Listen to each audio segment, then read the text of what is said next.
बच्चों, आज की संस्कृत की क्लास में हम पाठ 12 द्वादश पाठ पढ़ेंगे। इस पाठ में हम चंद्रमा के बारे में पढ़ेंगे।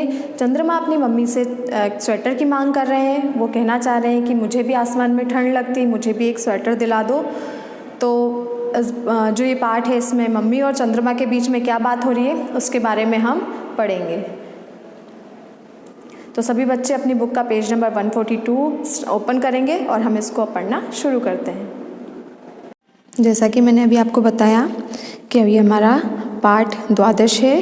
इसमें कि चंद्रमा स्वेटर चाहता है और वो अपनी मम्मी से क्या बोलता है कि मुझे क्या क्या होता है, या मुझे भी ठंड लगती है, मुझे भी स्वेटर चाहिए, है ना। तो इस पाठ को अब हम हिंदी में समझेंगे। उसके पहले हम इसके शब्दार्थ देख लेते हैं।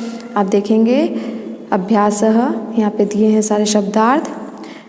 पहला है निज जननी, मतलब माँ के प्रति। माता यानी माता का संबोधन। जब हम किसी को संस्कृत में जब हम किसी से बात करते हैं या कुछ बोलते हैं तो ये मातः विसर्ग लगेंगे, और ये साइन, ऐसा एक्सक्लेमेटरी साइन जो मैंने आपको समझाया था ये लगेगा, मतलब माँ का संबोधन। स्वेदरम यानी ऊनी स्वेटर। गगने यानी आसमान में। कट कट यानी ठंड से। दांत बजने की आवाज़, जब हमको ठंड लगती है तो दांतों से जो कट कट की आवाज़ आती है उसको भी संस्कृत में कटकटी कहा जाता है। शीत है यानी ठंडी। पवन है यानी हवा। सन सन यानी हवा चलने की आवाज़। अधिकम यानी ज़्यादा या बड़ा। अधिकम यानी या तो बहुत ज़्यादा या बड़ा। न्यूनम यानी कम या छोटा। सौम्य यानी प्यार का संबोधन, है ना। संबोधित करते किसी को हम बुलाते हैं तो हम सौम्य भी बोल सकते हैं। माप है यानी नाप। महती यानी बहुत बड़ी। गणना मतलब संख्या, गिनती। कठिना मतलब मुश्किल। कंबलवत यानी कंबल की तरह। मेघान मतलब बादलों को। विभिन्नान मतलब अलग अलग तरह के, है ना। इसी तरह संवदती, संवदती मतलब बात करता है या संवाद करता है। धरसी यानी पहनते हो या धारण करते हो। नदती यानी आवाज़ करता है। वयामी यानी बुनती हूँ। तुदती यानी सताता है। विशसी यानी घुस जाते हो या छुप जाते हो। बादलों में घुस जाना या छुप जाना तो विशसी। कदाचित यानी कभी। दूरम यानी दूर। और त्वरितम मीन्स जल्दी। ये इस पाठ के शब्दार्थ हैं। इनको आप भी पढ़ेंगे तो आपको पाठ का अर्थ अच्छे से समझ में आएगा। चंद्र स्वेदरम इच्छति, मतलब चंद्रमा स्वेटर चाहते हैं। उनकी भी इच्छा है। इच्छति यानी चाहते हैं, वो भी चाहते हैं कि मुझे भी स्वेटर मिले या मेरे पास भी ऊनी स्वेटर हो या ऊनी कोई वस्त्र हो। चंद्र निज जननीम संवदति, चंद्रमा अपनी माँ से बात करता है। माँ किम मम स्वेदरम अस्ति, क्या मेरा कोई स्वेटर है। माता मतलब अपनी माता से वो क्या बोलते हैं, किम मम स्वेदरम अस्ति। किम मीन्स क्या, मम यानी मेरा, स्वेदरम यानी स्वेटर, अस्ति यानी है, क्या मेरा कोई स्वेटर है। प्रिय कथम त्वम एवं पृच्छसि, तुम ऐसा क्यों पूछ रहे हो। प्रिय तुम ऐसा क्यों पूछ रहे हो। कुत्र स्वेदरम किम वस्त्रम धरसि, तुम्हारा स्वेटर, है ना, तुम्हारा स्वेटर, क्या तुम वस्त्र धरसी यानी पहनते हो, क्या तुम वस्त्र पहनते हो, है ना। क्या बोल रहा है चंद्रमा अपनी मम्मी से। चंद्र निज जननीम संवदति, चंद्रमा अपनी माता से बात करते हैं। माता किम मम स्वेदरम अस्ति, क्या मेरा कोई स्वेटर है। मम्मी बोलती हैं प्रिय कथम त्वम एवं पृच्छसि, तुम ऐसा क्यों पूछ रहे हो। कुत्र स्वेदरम, तुम्हारा स्वेटर, क्या तुम वस्त्र किम वस्त्रम धरसी, क्या तुम वस्त्र पहनते हो, ऐसी बात कर रहे हो, क्या तुम वस्त्र पहनते हो। ये माँ से क्वेश्चन कर रही है। जननी यात्रा लंबा भवती, जननी मीन्स होता है माता, तो क्या बोल रहे हैं, माँ यात्रा बहुत लंबी होती है। भवती यानी होती है, माँ यात्रा बहुत लंबी होती है। गगने जाड्याम अधिकम पतति, आसमान में जाड़ा भी बहुत पड़ता है, मतलब आसमान में ठंड भी बहुत लगती है। मम दंता कट कट कुर्वन्ति, मेरे दांत कट कट करने लगते हैं, मेरे दांत कट कट करने लगते हैं। फिर से देखेंगे, जननी यात्रा लंबा भवती, माँ यात्रा बहुत लंबी होती है। माँ यात्रा बहुत लंबी होती है। गगने जाड्यम अधिकम पतति, और आसमान में ठंड भी बहुत लगती है। आसमान में क्या होता है? ठंड भी बहुत लगती है।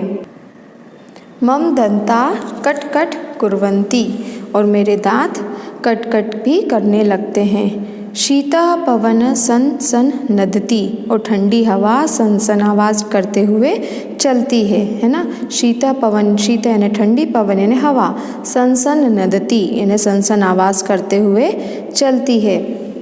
अधिकम न्यूनम सौम्य शरीरम, क्या बोल रहे हैं? सौम्य, मम्मी बोल रही है तुम्हारा शरीर कभी बड़ा होता है और कभी छोटा होता है। मतलब आपने भी देखा होगा चंद्रमा कभी भी एक साइज़ में नहीं रहते हैं, कभी बड़े होते हैं तो कभी छोटे होते हैं। तुम्हारा शरीर या तुम्हारा तन कभी छोटा नहीं होता है और कभी बड़ा होता है। अरे कदाचित गच्छसि दूरम, और कभी तुम बहुत दूर भी चले जाते हो और कभी कभी तुम बहुत दूर भी चले जाते हो।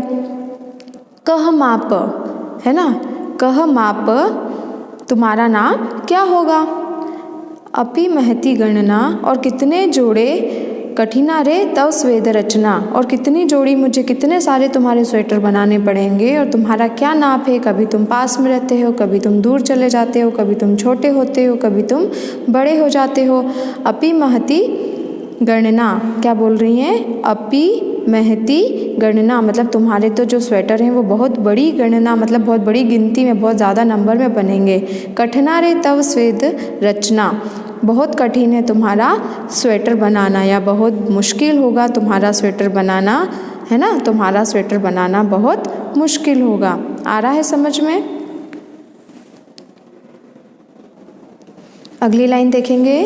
कंबलवत मेघान प्रिय पुत्र, सदा विभिन्नान अतः वयामि, मैं बादलों को हमेशा अलग अलग रूपों में कंबल की तरह बुनती हूँ। माँ क्या बोल रही है? मैं बादलों को इस तरह बुनती हूँ कि तुम्हें ना तो जाड़ा सता पाए और ना तुम्हें ठंडी हवा सता पाए। तुम क्या करते हो? उन बादलों में तुम घुस जाते हो, मैं जानती हूँ, है ना। कंबलवत मेघान प्रिय पुत्र, सदा विभिन्ना नान अतः वयामी, है ना। क्या बोल रही है? मैं सदा या मैं हमेशा बादलों को अलग अलग रूपों में कंबल की तरह बुनती हूँ, या मैं बादलों को अलग अलग प्रकार से कंबल की तरह बनाती हूँ। ठीक है। जब तुम्हें जाड़ा सताता है या जब तुम्हें ठंड लगती है तो तुम उस कंबल में घुस जाते हो या चले जाते हो, मैं जानती हूँ। क्या बोल रही है? यदा तुदम जाड़ियम त्वरितम रे, जब तुम्हें ठंड लगती है, विशसी कंबलम अहम वदामी, मैं जानती हूँ और मैं जानती हूँ तुम क्या करते हो? विशसी यानी घुस जाते हो। कहाँ घुस जाते हो? वो कंबल रूपी जो बादल होते हैं उनके अंदर तुम चले जाते हो। अहम वदामी, मैं जानती हूँ। ठीक है, मैं जानती हूँ तुम्हें जब ठंड लगती है तो तुम वो जो कंबल रूपी बादल होते हैं उनके अंदर चले जाते हो। ठीक है। तो इस पार्ट में हमने चंद्रमा और उनकी माता के बीच में जो संवाद है, बातचीत है, उसके बारे में पढ़ा, है ना। ये पेज नंबर 142 है। इसको मैंने अच्छे से एक्सप्लेन किया है। इस पार्ट को आप समझने के पहले और पढ़ने के पहले क्या करेंगे? शब्दार्थ पढ़ेंगे, उसके बाद में इसको एक बार पढ़ेंगे और अर्थ समझने की खुद से कोशिश करेंगे। ठीक है। और इससे रिलेटेड जो क्वेश्चन आंसर है और एक्सरसाइज है, फिलअप हैं, वो मैं आपको पिक सेंड कर दूँगी ग्रुप में, ताकि आप एंड टू एंड अपना बुक का भी वर्क कंप्लीट करते जाएँ। Thank you.